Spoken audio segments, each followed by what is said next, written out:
Cognitive dissonance, a theory of communication that was first developed by Leon Festinger in his book When Prophecy Fails, is actually a very simple concept to understand. In this project, I will attempt to show several examples of cognitive dissonance, then attempt to create some dissonance for you, the viewer. But before we continue this video, let's take a look at the basics of the theory. Cognitive dissonance can be simply described as a feeling of discomfort due to inconsistent thoughts and behaviors. People organize the ideas they have about certain things very systematically, and when a new idea pops up that doesn't fit with the rest, this is discomforting. This discomfort, or dissonance, is the basis of the theory. Take, for example, the Super Bowl halftime show, which I'm sure you are all familiar with. The Super Bowl was watched by millions of people, including families, therefore everyone watched it with a certain expectation of decency. When, at the end of the song, these ideas of decency were conflicted with the exposure of Janet Jackson, many people across the country felt this cognitive dissonance, or simply uneasiness. This exposure was not in line with the rest of the show, so it created inconsistency in thought that led to the cognitive dissonance. Movies also use cognitive dissonance to attempt to create certain feelings. Take, for example, this clip from the movie Chucky. Most people have a set of ideas that dolls are cute and harmless, and that they also shouldn't work without batteries. This creepy little doll creates a type of discomfort by violating these consistencies, though some people enjoy this type of discomfort.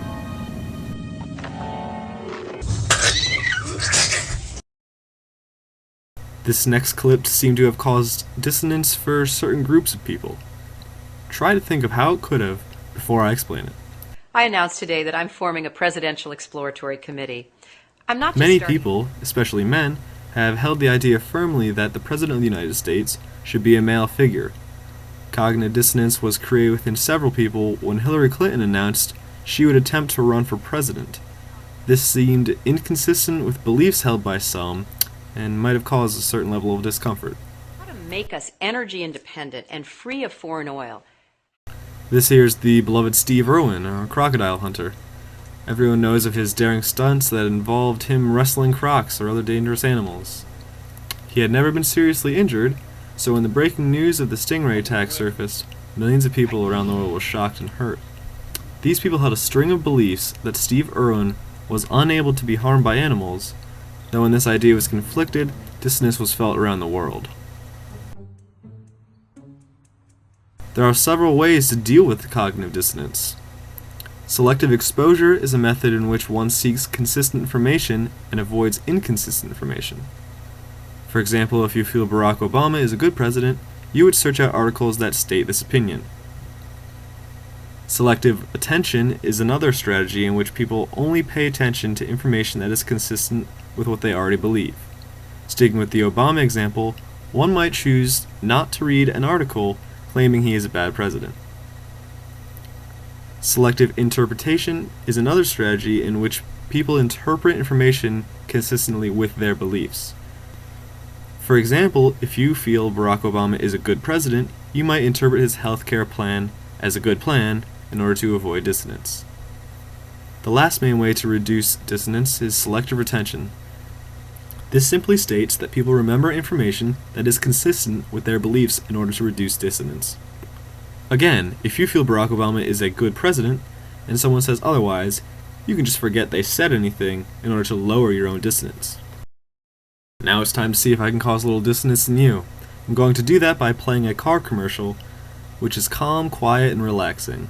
Just as a warning though, this video tries to break up any consistencies you might hold true to an enjoyable car commercial, so watch at your own risk.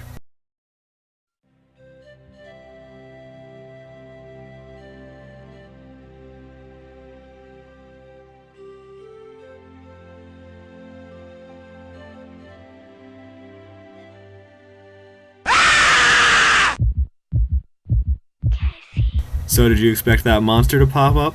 Most people don't. Instead, they expect the car to come around the bend and perhaps a car salesman to come on and tell you all about the car you are seeing. This rather sudden change in behaviors of car commercials creates a quick feeling of dissonance that usually goes away after a minute or two. So I hope you enjoyed my video. I'm sure you learned something more about cognitive dissonance.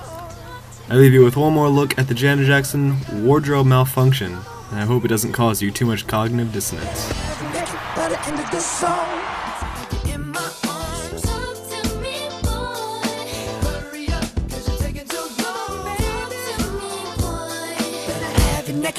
Naked by the end of this song.